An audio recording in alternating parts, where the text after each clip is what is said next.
మనుషులు తిరిగే చోట మృగాలు తిరుగుతాయని చెప్పని ఏ ఆడపిల్ల కూడా ఊహించదు కదా. అలాగే ఆ అమ్మాయి కూడా కలకత్తాలో వైద్య విద్యార్థిని కూడా ఇక్కడ మనుషులు ఉన్నారు, నాగరికులు ఉన్నారు, నడి ప్రదేశం ఇది ఆసుపత్రి అని చెప్పని భావించి మరి ఆ అమ్మాయి ఎంతో చాకిరి చేసి అలిసిపోయి పడుకుంది. మరి ఊహించని విధంగా జరిగినటువంటి ఈ భయంకరమైన దారుణమైనటువంటి ఈ అమ్మాయి మీద జరిగిన హింస ఎంత దారుణాతి దారుణమైందంటే మళ్ళీ నిర్భయ తర్వాత అంత దారుణాతి దారుణంగా జరిపడినటువంటి ఈ సంఘటనని మేము తీవ్రంగా ఖండిస్తూ ఉన్నాం. అందుకని చెప్పని ఈరోజు అందరూ కూడా మహిళలందరం కూడా ఐక్యంగా ఈరోజు ఆ అమ్మాయికి కొవ్వొత్తులు వెలిగించి విద్యార్థులందరం కూడా నివాళులు అర్పిస్తూ ఉన్నాం. ఒకటే మేము కోరుకుంటుంది, ఎట్టి పరిస్థితుల్లో కూడా న్యాయం జరిగేది సత్వరంగా జరగాలి. ఆడపిల్లలు ఒకటే హెచ్చరిస్తున్నాం, మీరు సమూహాలు ఉండే చోట ఉండండి, ఒంటరిగా ఉండొద్దు, సమూహాలు ఉండే చోట ఉండండి. ఇది మానవ మృగాలు సంచరిస్తున్నటువంటి భయంకరమైనటువంటి ఈ సమాజంలో ఖచ్చితంగా మీ రక్షణకు మీరు నడుం బిగించాలని, అదే సందర్భంలో ప్రభుత్వం వెంటనే స్పందించి వారిని అరెస్ట్ చేయాలి, ఆ అమ్మాయి కుటుంబానికి న్యాయం చేయాలి అని చెప్పని తెలియజేసుకుంటూ నవ్యాంధ్ర రచయితల సంఘం తరఫు నుంచి వారి కుటుంబానికి సానుభూతి తెలియజేసుకుంటూ అలాగే ఆ అమ్మాయి మృతికి నివాళులు అర్పిస్తున్నాం. వ్యాప్తంగా నానాటికి మహిళల మీద దాడులు ఎప్పటికప్పుడు జరుగుతూనే ఉన్నాయి. అభంశభయం తెలియని ఆడపిల్లలందరూ కూడా ఇట్లాంటి మానవ మృగాల చేతిలో మరణిస్తూనే ఉన్నారు. డబ్బు ఉన్న వాళ్ళు చేస్తేనేమో ముఖ్యమంత్రి స్థాయి వ్యక్తులే ఇట్లాంటి వాళ్ళని కాపాడుతూ ఉన్నారు. కేవలం పేదవాడు నేరం చేస్తేనే మాత్రమే వాళ్ళని పట్టుకున్నట్టు శిక్షించినట్టుగా నటిస్తూ ఉన్నాయి గవర్నమెంట్లు ఇప్పటివరకు కూడా.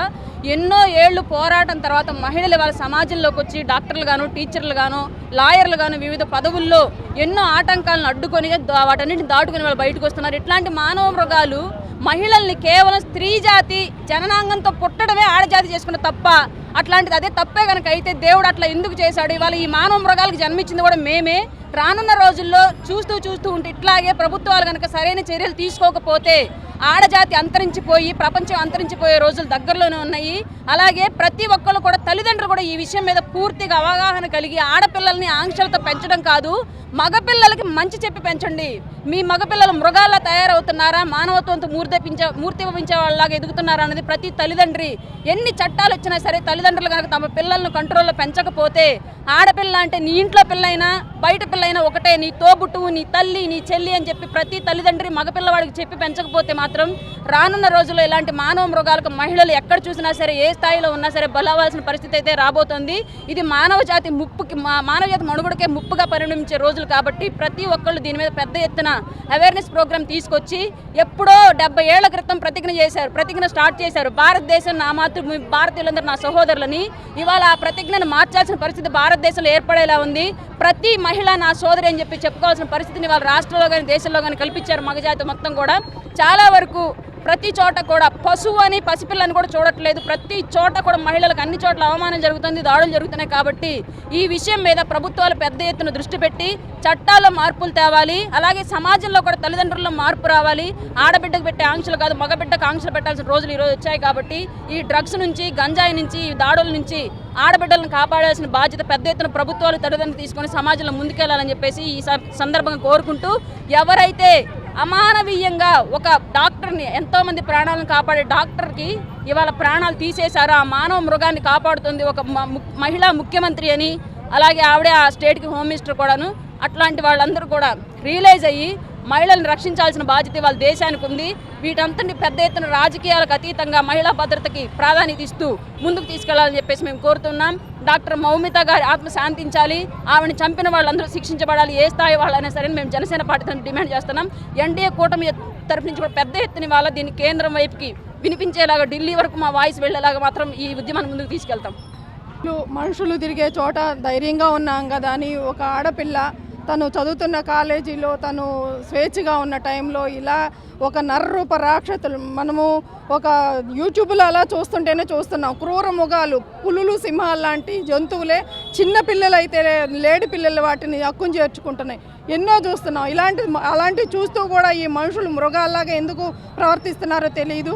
ఇంత దారుణంగా 7 మగ మనుషులు కలిసి ఒక ఆడపిల్లని ఆ విధంగా అత్యాచారం చేయడం అనేది మేము తీవ్రంగా ఖండిస్తున్నాము ఒక స్త్రీగా. ఇంకొక విషయం అండి, అందరూ గమనించాల్సింది, ఆడవాళ్ళు మగాళ్ళు అందరూ గమనించాల్సిన విషయం, ప్రాణిని భూమి మీదకి తీసుకురాగలిగిన శక్తి దేవుడు ఒక శ్రీమూర్తికే ఇచ్చాడు.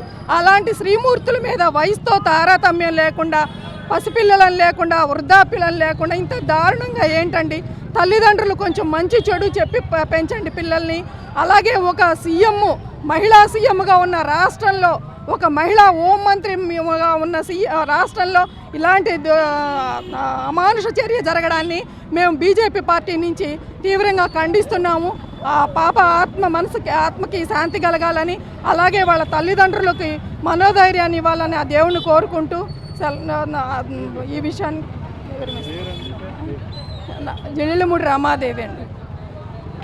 కలకత్తాలో జరిగినటువంటి లేడీ డాక్టర్ మీద అత్యాచారం ఘటనని మేము తీవ్రంగా ఖండిస్తున్నాం. దానికి వ్యతిరేకంగా ఈరోజు నిరసనగా కొవ్వొత్తుల ర్యాలీని చేశాము.